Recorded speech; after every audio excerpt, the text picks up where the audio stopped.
Welcome back, everyone. Welcome back to Ryan's Trains.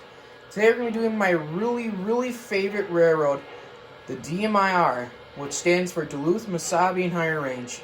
And today we're going to be doing the Lionel Legacy 282 Mikado. This is going to be a really fun review, and this is actually my first steam engine that I ever got. So stay tuned. Let's do this awesome review.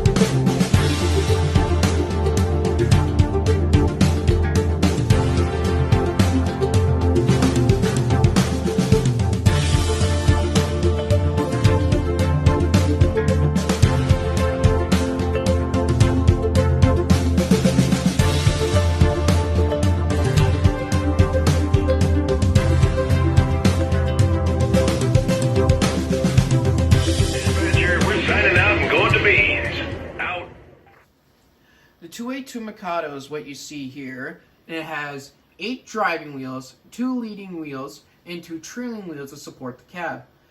These engines were mostly tasked on to haul heavy trains solo, and their increased power and speed pleased a lot of railroad owners, which made these locomotives really famous then. How I found this engine? Well, this was actually my first legacy steam engine. When I went to the train store, and I saw that sitting there, and well, as a kid, I loved the Duluth Mesabi and Iron Range, and I couldn't skip on this. I bought this engine, took it home, and you probably see my Instagram videos. This was my first ever steam engine I got, and I'm really pleased with it. It runs so well. It's a heavy puller, and after so many years, I finally found a DMIR or cars to go with it, all made by MTH, and I do not have the Yellowstone. This engine is the queen of the steam on this railway. She's the queen of the layout. She's the queen of steam. Yeah, I know the 611 is the queen of steam, but on my layout, she's the queen and the flagship locomotive on this layout. The DMIR was formed by a merger in 1937 of the Duluth Mesabi Northern Railway and the Spirit Lake Transfer Railway following the year of the Duluth Mesabi and Range Railroad. Minnesota was mostly famous for their high iron and other things, but mostly the famous part of Minnesota was the Duluth Mesabi and Iron Range. The hauling ore trains with big massive steam engines like the Yellowstone, Mikados, and other weird type steam engines they owned. The DMIR was finally canceled during the CN in I think 2011, in which some engines you can find that says ex-DMIR or ore cars back then. But you could find a few Yellowstone engines at the Lake Superior and Railroad Museum in Minnesota. So this engine comes with many details: a swinging bell, marker lights, headlamp, and firebox glow. And this engine comes with a cab light. When the engine stops moving, the cab light comes on. When the engine starts moving, the cab light turns off. This engine does not have 5 changeable whistles or 5 changeable bells since it's an older model. And this engine is really nice. It's got back marker lights. The back tail lamp does turn on. And the engine is a performing sound, awesome sounding engine. And let's get on to run this engine. It's going to be really awesome. Hope you guys enjoy.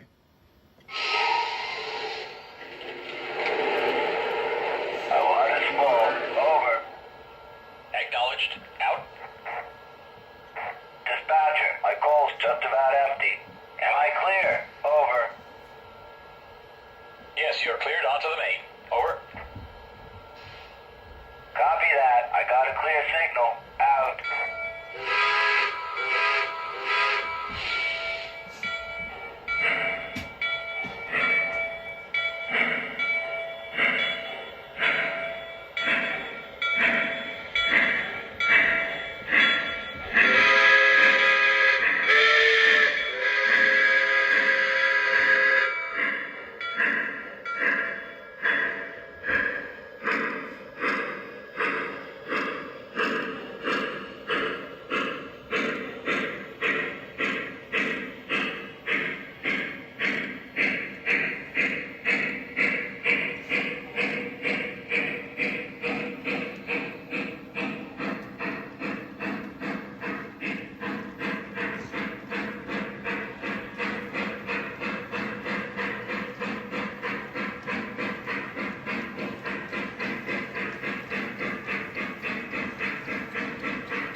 Well, that was an awesome review and an awesome running session, everyone. Thank you for joining this video, and next review we'll be doing is the Grand Trunk and Western SD38.